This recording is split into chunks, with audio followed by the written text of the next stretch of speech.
हरे कृष्णा। प्रिय दर्शकों, आज हम भगवद गीता अध्याय 8 के श्लोक 17 और 18 का सरल सार समझेंगे। प्रिय दर्शकों, पिछले श्लोकों में भगवान श्री कृष्ण ने बताया कि इस संसार के सभी लोग, यहाँ तक कि ब्रह्मलोक भी जन्म और मृत्यु के अधीन है।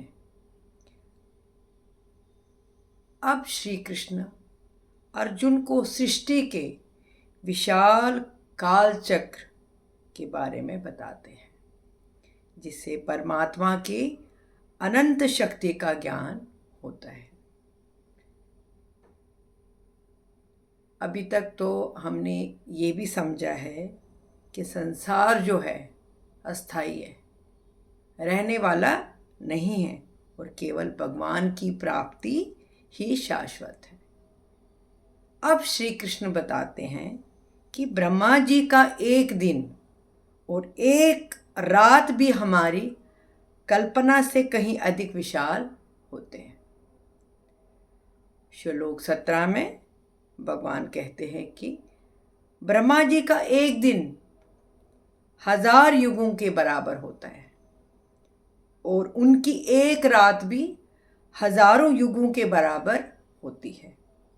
जो ज्ञानी है वे इस महान काल चक्र को समझते हैं। जैसे एक चींटी के लिए एक दिन का अनुभव और एक मनुष्य के लिए एक दिन का अनुभव अलग अलग होता है, वैसे ही ब्रह्मा जी का समय मनुष्यों के समय से कहीं अधिक विशाल है। श्लोक 18 में श्री कृष्ण कहते हैं, ब्रह्मा जी के दिन के आरंभ में सभी प्राणी प्रकट होते हैं और उनकी रात के आने पर फिर अव्यक्त अवस्था में लीन हो जाते हैं।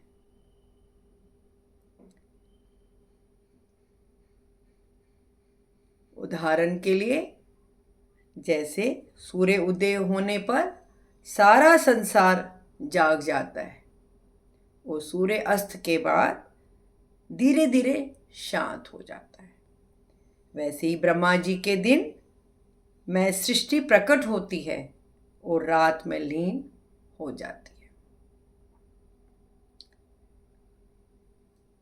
प्रिय दर्शकों, इस बात को हम ऐसे भी समझ सकते हैं, जैसे एक नाटक के शुरू में सभी कलाकार जो है वो मंच पे आ जाते हैं और नाटक समाप्त होते ही मंच खाली हो जाता है, वैसे ही सृष्टि का प्रकट होना और लीन होना चलता रहता है। प्रिय दर्शकों, इन श्लोकों से हमें यही शिक्षा मिलती है कि पूरा ब्रह्मांड भी समय के नियमों के अधीन है, इसलिए हमें नाश्वर चीज़ों में अत्यधिक आसक्ति रहने के बजाय उस परम सत्य की ओर बढ़ना चाहिए जो समय और परिवर्तन से परे है।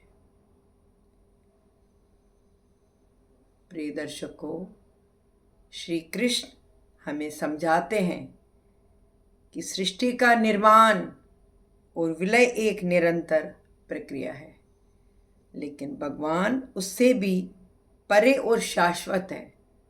इसलिए मनुष्य का लक्ष्य उस परम सत्ता से जुड़ना होना चाहिए।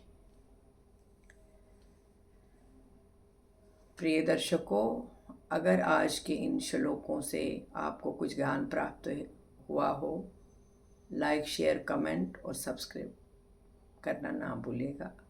मिलते हैं कल एक और ऐसे श्लोकों के साथ। तब तक के लिए खुश रहिए, स्वस्थ रहिए, गीता का ज्ञान बढ़ाते रहिए। श्री कृष्ण की कृपा आप पर और आपके परिवार पर हमेशा बनी रहे। जय श्री कृष्ण।